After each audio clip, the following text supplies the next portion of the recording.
podcast de l'article de Najib Mikou publié sur lodigi.ma. L'auteur a intitulé son article « Président de Tunisie, vous avez manqué d'être un homme d'État ». Il commence son article ainsi. « Ce soir je suis un homme triste, malheureux, affecté et déçu au plus haut point.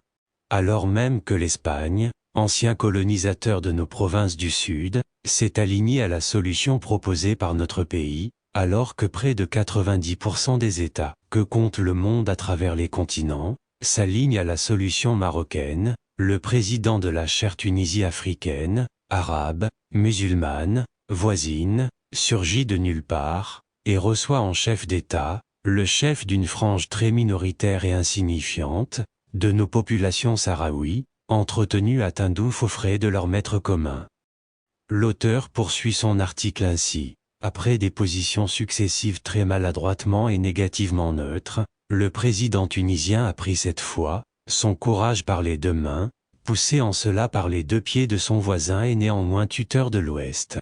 C'est une véritable injure à l'histoire et à la mémoire de ce peuple tunisien connu et reconnu pour sa culture, ses valeurs et son attachement aux principes.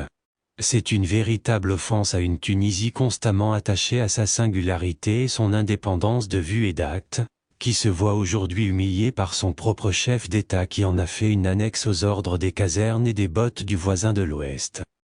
L'auteur précise ses sentiments ainsi. « Je suis certes triste, affecté, malheureux et déçu, que cette erreur ignoble, impardonnable, vienne de la Tunisie tant aimée et respectée chez nous, mais ce n'est pas plus qu'un coup d'épée dans une eau trouble. Président tunisien, vous n'êtes certainement pas sans savoir que ces petites manœuvres auront zéro impact sur notre marche déterminée et soutenue à travers le monde, vers la solution portée par le souverain. Président tunisien, vous avez manqué d'apprendre que l'arrivée au pouvoir ne suffit pas et ne suffira jamais pour faire d'un élu un homme d'État. Homme d'État on l'est en soi ou on ne le sera jamais. Ça ne s'improvise pas, ça ne s'apprend pas. Vos actes, vos agissements, vos renoncements, les rabaissements et humiliations successifs que vous assénez à la Tunisie et au peuple tunisien, témoignent que vous n'avez pas la hauteur, la vision, le discernement, le recul, la sagesse, l'autonomie, les coudées franches, la prospective et le patriotisme d'un homme d'État. » L'auteur conclut ainsi. L'école du pouvoir vous apprendra, elle par contre, à cet effet, que si vous êtes arrivé au pouvoir par la grande porte de cette Tunisie millénaire, vous devez vous conformer aux seules valeurs de la patrie et aux seules volontés des Tunisiens, pour éviter de le quitter, par une toute petite fenêtre que vous ouvriront vos tuteurs de l'Ouest, pour s'en débarrasser le moment venu.